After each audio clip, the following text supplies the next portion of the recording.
नमस्कार। हमारी आबादी 1.25 अरब से ज्यादा के लगभग होकर जनसंख्या विस्फोट के कगार पर है। रोजगार के अवसर भी कम होते जा रहे हैं। अवकाश ग्रहण करने वाले 100 लोग हैं तो उस जगह को भरने के लिए लाखों उम्मीदवार बद्ध परिकर होकर कतारबद्ध खड़े हैं।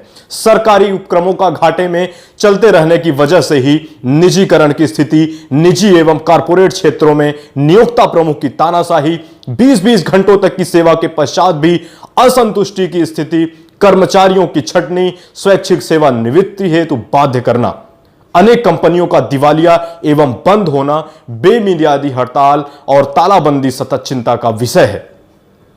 हम बात कर रहे हैं अपने भारत देश की। भारतवर्ष की शाश्वत एवं अछूत परंपरा विश्व पटल पर आज भी गौरवान्वित, गरिमा, आदर्श और गर्व के साथ दैदीप एवं महिमा मंडित है। इसलिए भारत को विरोधाभासों, विविधताओं, विषमताओं, विषकन्याओं, विश्वामित्रों एवं विभीषणों का भी देश कहा गया है। अनेकता में एकता इसकी महत्वपूर्ण विशेषता रही है। हिमालय इसकी सरहदों का सजग प्रहरी एवं मोक्षदायिनी गंगा इसकी पवित्रता की सौगंध रही है। नमस्कार, मैं मनीष पांडे, आप देख रहे हैं सरल भारत न्यूज।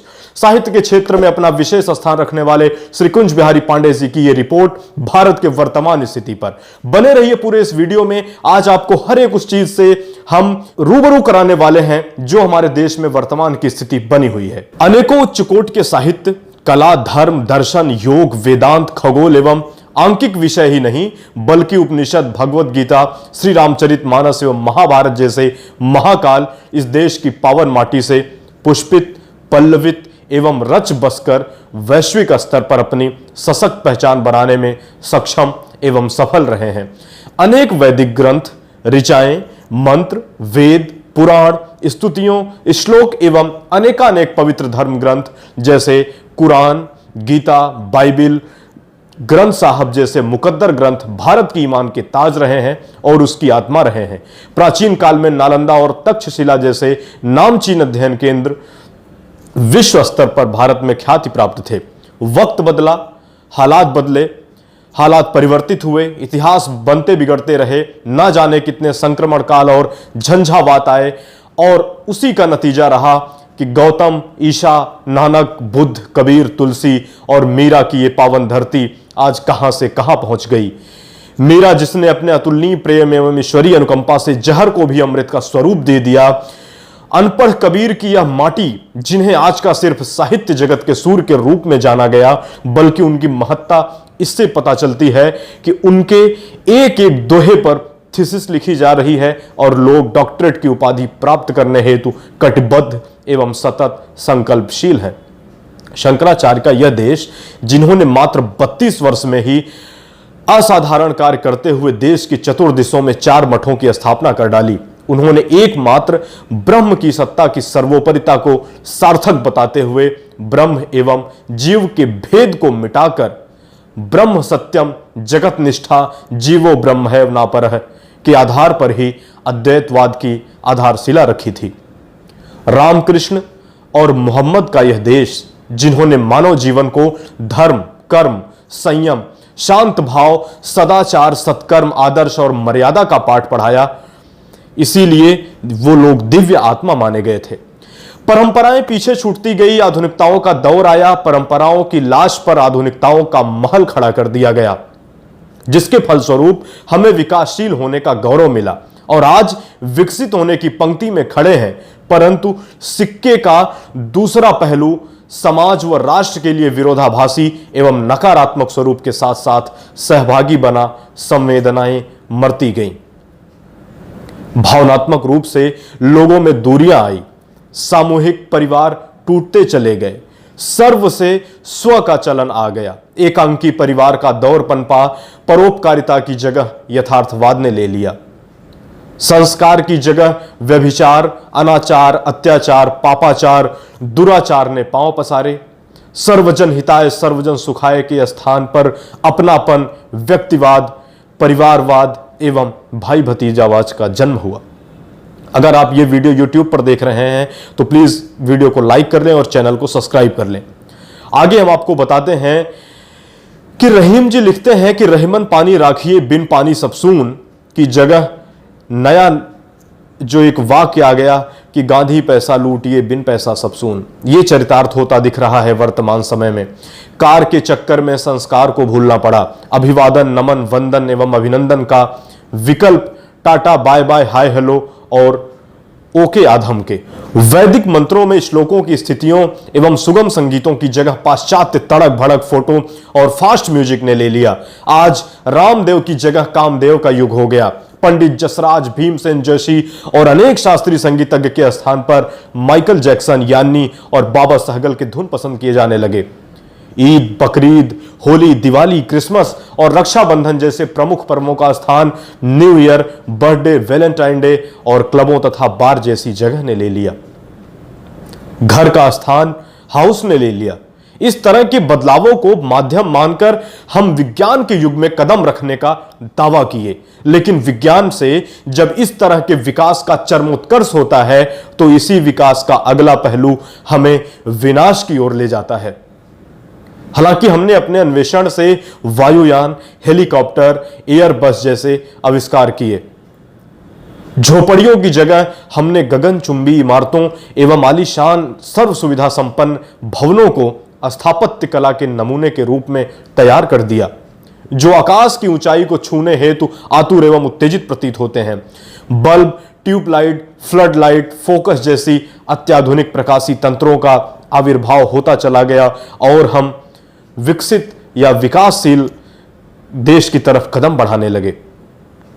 आईटी एवं संचार कम्युनिकेशन की तरह आकाशवाणी, दूरदर्शन, समाचार पत्र, दूरभाष, मोबाइल क्रांति, ईमेल, फैक्स, टेलेक्स, इंटरनेट एवं इरेडियन जैसी व्यवस्था के युग का सूत्रपात हो गया, जिसके तहत समुद्र में, अंतरिक्ष में, जमीन पर अथवा कहीं से कहीं पर भी वार्तालाप संपन्न हो सकता है। और आज का युग आप देख रहे हैं कि कितना ज्यादा टेक्निकल और आगे बढ़ चुका है। हमारा सफर यहीं खत्म नहीं हुआ। हमने समुद्र की गहराई से आकाश की ऊंचाई को अपने पैरों तलों नापा है। एवरेस्ट पर कदम रख धरती का उत्खनन करते हुए खनिज तत्व, आभूषण, सोना चांदी, अभ्रक, कोयला, लौह, अयस्क, तेल एवं अनेक तत्वों की उपलब्धता को अंजाम दिया है।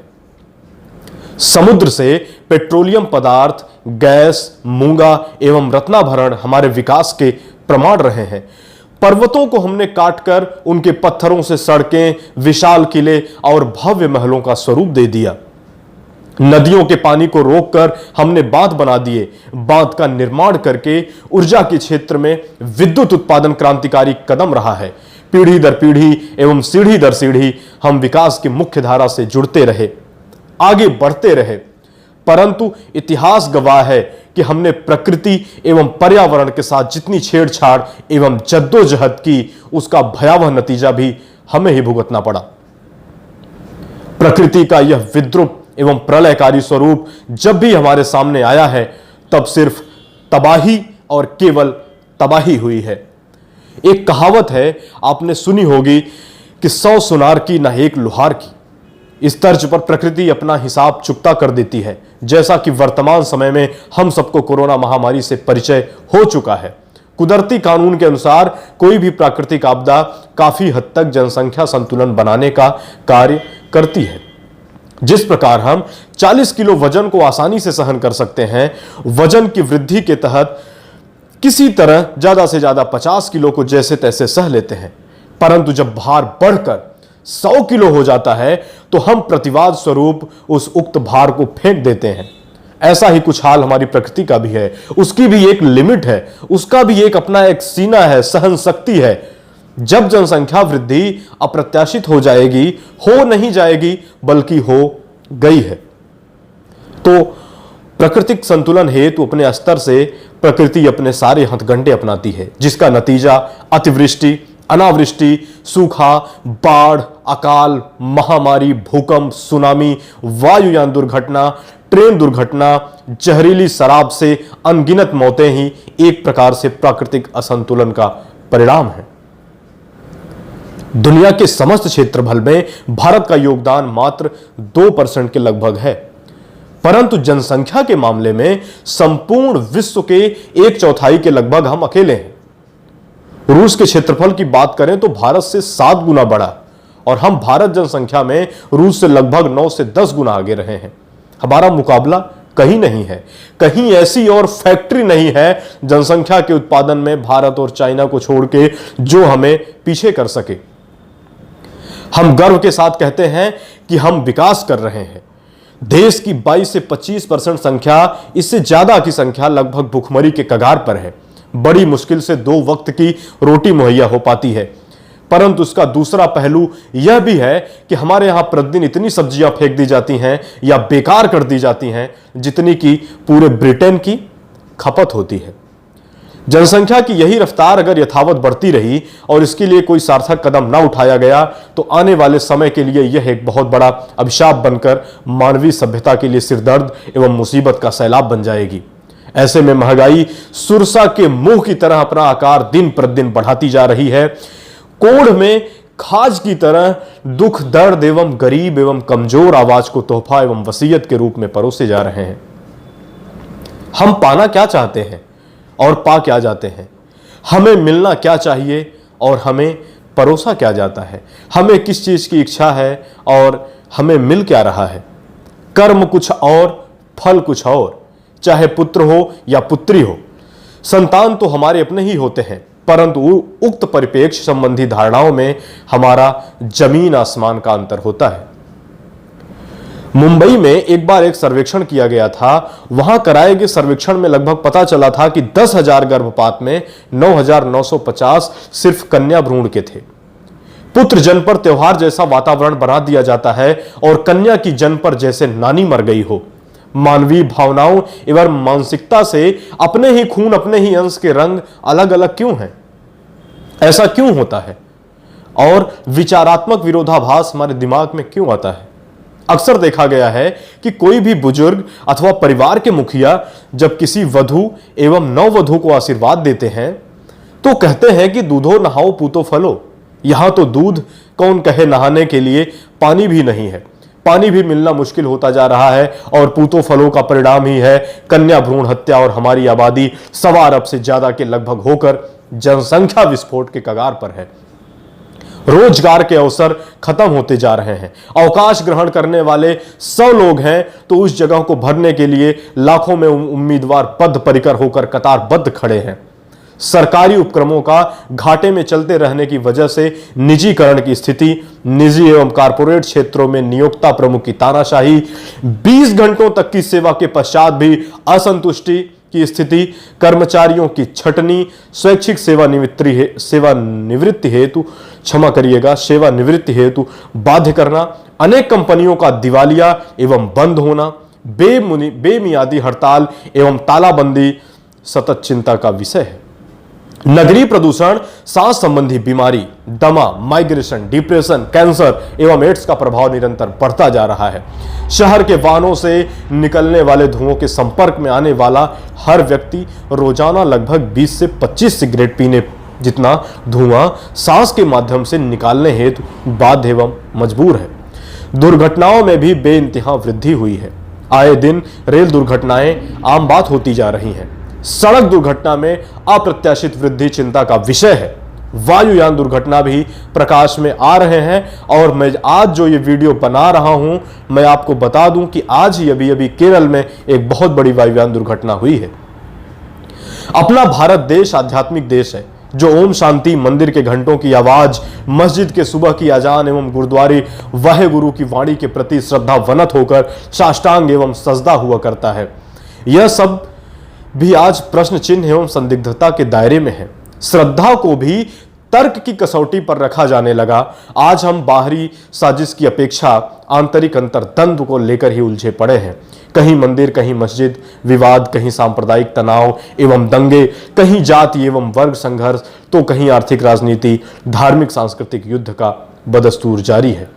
आज की बढ़ती हुई महंगाई से ही हमारे विकास की ओर अग्रसर होने का मानक माना जाता है, जिसका नतीजा है कि पूंजीपति और यहां तक कि ये सभी लोग धन पशु बन चुके हैं। लेकिन गरीब को कौन पूछता है, जो बड़ी मुश्किल से 2 जून की रोटी हेतु संघर्षशील है। आज तो यह नौबत आ गई है कि एक वक्त की रोटी मुहैया कराना टेढ़ी खीर हो गया है। और बात रही खीर की, तो वह तो स्वप्न सरीखा हो चुका है। एक कहावत है कि फुटपाथ पर पेपर बिछाकर सो जाते हैं, लेकिन मजदूर कभी नींद की गोली नहीं खाते। बहुत ही ये सटीक लिखा गया है हमारी व्यवस्था पर और हमारे देश की गरीबी और भूखमरी पर। कहीं आग लगने पर जब तेज हवा का झोंका चलता है तो आग और भी भीषण एवं भयावह रूप धारण करती है, परंतु कहीं अगर नन्हा दीपक जल रहा होता है तो वह दीपक ही बुझता है, क्योंकि उसका वजूद एवं अस्तित्व कहीं भी असहाय, लाचार, कमजोर, निरीह, निर्बल, मजदूर, बेबस, गरीब एवं पीड़ित को व्यथित करने जैसा नहीं है। इसलिए कहा भी गया है कि सबय सहायक सबल को, सबय सहायक सबल को, निर्बल को न सहाय, पवन जगावत आग को दीपक देत बुझाए।